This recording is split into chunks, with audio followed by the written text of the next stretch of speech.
Foie gras is rich, a wealth of flavor, a luxuriance of texture, but it's also rich in the other sense of the word. It represents money and power. It's been eaten by pharaohs, emperors, and kings.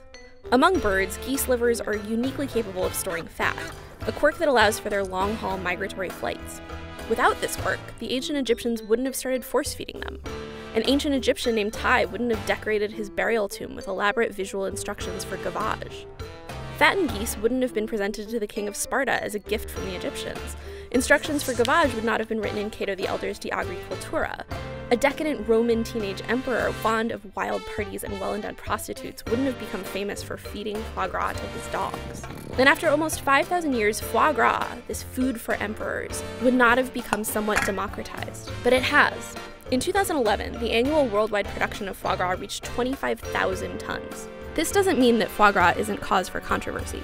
The birds raised for foie gras are treated on average significantly better than animals raised for conventional meat, yet the delicacy is still vilified. It's fancy food for fancy people. An argument against foie gras is often as much an argument against the white tablecloth under the plate and the sauternes it's paired with. It's an argument about human self-indulgence paired with a perceived indifference to suffering. Most people can see the benefit of cheap meat, the proverbial chicken in every pot, despite the fact that it might be a source of far greater animal suffering than foie gras. But despite attempts over the years to illegalize its creation or sale, foie gras keeps coming back. And considering how rich, delicious, and historically significant it is, it doesn't really seem likely ever to go away. This video was adapted from A Wild Goose Chase, a great article by Wyatt Williams that ran on eater.com. Places like Pete's and Starbucks came up with new ways to distribute a fresher, higher quality product.